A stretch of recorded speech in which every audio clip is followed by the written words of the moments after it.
Hello प्यारे बच्चों, आज हम आपकी क्लास 8 की 9.3 एक्सरसाइज करेंगे। यहाँ पर फर्स्ट क्वेश्चन आपसे बोला गया है कि आपको एक सिलेंड्रिकल टैंक दिया हुआ है, आपको बताना है किस सिचुएशन में आपके सरफेस एरिया लगेगा और किस में वॉल्यूम लगेगा। तो देखो, पहला पॉइंट बोला गया है to find how much it can hold. Hold का मतलब उसकी कैपेसिटी कितनी है। तो जब कैपेसिटी की बात होती है यानी होल्ड की बात हो रही है तो हमेशा आपके लगेगा वॉल्यूम। तो फर्स्ट पॉइंट में हो जाएगा हमारा volume. Number of cement bag required to plaster it, यानी कि आपको सीमेंट बैग की कितने की जरूरत पड़ेगी, मतलब सीमेंट के कट्टों की कितनी जरूरत पड़ेगी जब आपको किसी दीवार पर आपको क्या करना है, उसको प्लास्टर करना है। तो जब भी ध्यान रखना, यहाँ पर सीमेंट के बैग हमें संख्या निकालनी है, हमेशा क्या लगेगा, आपका सरफेस एरिया लगेगा। तो बी पॉइंट क्या हो जाएगा, आपका सरफेस एरिया हो जाएगा। To find the number of smaller tank that can be filled with water from it, यानी कि जैसे आपका मगे हैं जैसे आपने देखा होगा, और उस मग से आपने एक बीकर को भरना है तो हमेशा लगता है वॉल्यूम। समझ बैठ गया। ऐसे यहाँ पर छोटे छोटे टैंक्स हैं, उनसे आपको भरना है, मतलब पानी भरना है टैंक में, ठीक है ना। तो पानी भरने के लिए यहाँ पर क्या लगेगा, वॉल्यूम लगेगा। इस प्रकार हमारा फर्स्ट क्वेश्चन पूरा कंप्लीट हो गया। अब हमारा सेकंड क्वेश्चन देखो, यहाँ पर diameter of cylinder A 7 centimetre and height 14 centimetre, diameter of cylinder B 14 centimetre, height 7 centimetre. Without doing any calculation can you suggest whose volume is greater? Verify it finding the volume of both of cylinder. Check whether the cylinder with greater volume also has greater surface area. देखा हमें क्या करना है, दो diagram दिया हुआ है ए और बी। सबसे पहले हमें इसका फाइंड करना है वॉल्यूम, कि दोनों का वॉल्यूम किसका ज़्यादा है वो हमें बताना है। इसी प्रकार सरफेस एरिया दोनों में से किसका ज़्यादा है वो हमें बताना है, ठीक है ना। तो हम क्या करेंगे, यहाँ पर हमारी 9.3 एक्सरसाइज है और इसका पार्ट नंबर आज हमारा 1 है, पार्ट 1, ठीक है। अब यहाँ पर क्या होगा, यहाँ पर हमसे फर्स्ट क्वेश्चन है जो कि फर्स्ट हो चुका है, सेकंड क्वेश्चन है। हमें क्या है, यहाँ पर दो सिलेंडर दिए हुए हैं, एक ये ए है, ठीक है ना, और ये हमें दिया हुआ है यहाँ पर इसका डायमीटर 7 सेंटीमीटर है और इसकी जो हाइट है वो हमारे 14 सेंटीमीटर है। ये ए सिलेंडर है, ठीक है ना। और दूसरा सिलेंडर हमें दिया हुआ है बी, वो इस प्रकार का है कुछ, ठीक है। और इसकी जो डायमीटर है वो 14 सेंटीमीटर है और हाइट हमारा 7 सेंटीमीटर है, ठीक है। अब हमें क्या करना है, सबसे पहले हम फाइंड करेंगे volume of A cylinder. Volume of A cylinder, volume of cylinder का फॉर्मूला होता है पाई आर स्क्वायर एच। क्या होता है, पाई आर स्क्वायर एच होता है, ठीक है ना। देखो आर हमें निकालनी होगी जो कि डायमीटर की हाफ होती है। डायमीटर क्या होती है, हाफ होती है। डायमीटर हमें दिया हुआ है 7 और हाइट हमें दी हुई है 14, ठीक है ना। तो हम क्या कर देंगे, यहाँ पर डायमीटर का हाफ कर देंगे, मतलब 7/2 कर देंगे। पाई की वैल्यू आपके 22/7 होती है हमेशा, या 3.14।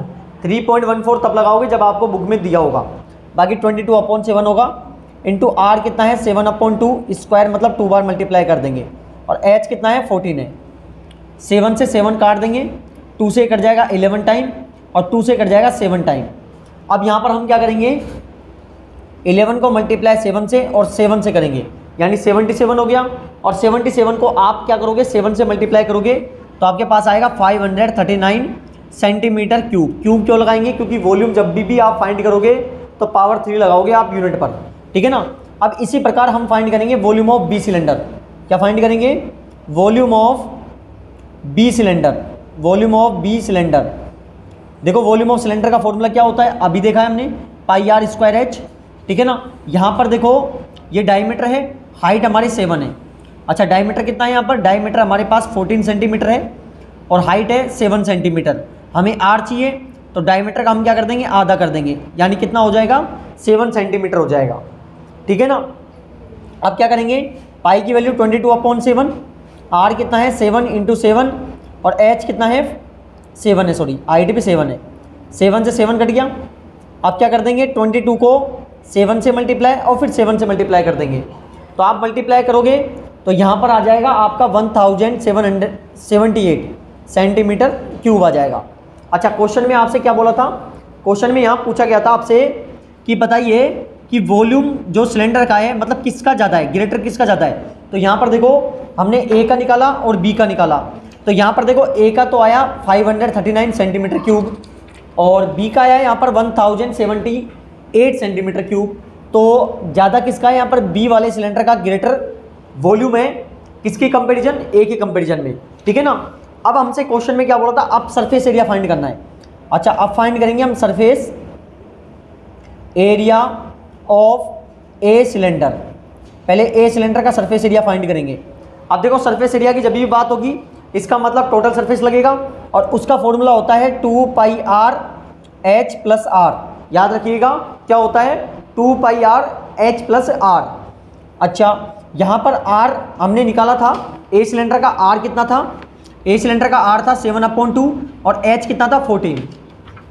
r था 7/2 और h था हमारा 14। यहाँ पर सेंटीमीटर लगा देंगे तो 2 इंटू पाई की वैल्यू 22/7, r कितना है 7/2 है, h कितना है 14 प्लस r कितना है 7/2।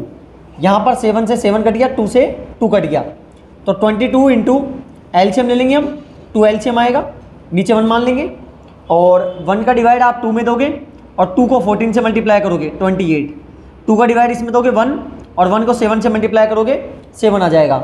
2 से देखो ये कट जाएगा 11 टाइम, 11 को मल्टीप्लाई कर देंगे 35 से।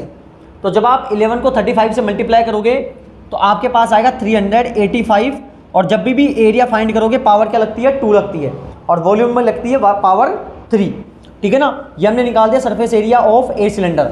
अब निकालेंगे सरफेस एरिया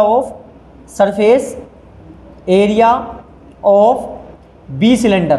अब बी सिलेंडर का सरफेस एरिया हम फाइंड करेंगे, वही फॉर्मूला सरफेस एरिया का 2πr/h+r। देखो कर्व का पूछेगा तब होता है 2πr/h, curve surface area of cylinder या lateral surface area of cylinder, दोनों का मतलब एक ही होता है, तब लगता है 2πr/h और टोटल का होता है 2πr/h+r। तो 2 इंटू पाई की वैल्यू 22/7। अब देखो बी सिलेंडर की हमने r और h कितना लिया था, r था यहाँ पर 7 और h भी था 7, तो हम यहाँ लिख देंगे 7, h कितना है 7 और r भी 7, 7 से 7 कट गया, यहाँ कितना हो गया 44 मल्टीप्लाई 14।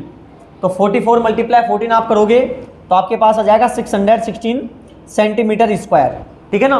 तो इस प्रकार हमारा यहाँ पर ए और बी का निकाल लिया। इसमें भी हमें बताना है किसका एरिया यहाँ पर ज़्यादा आएगा।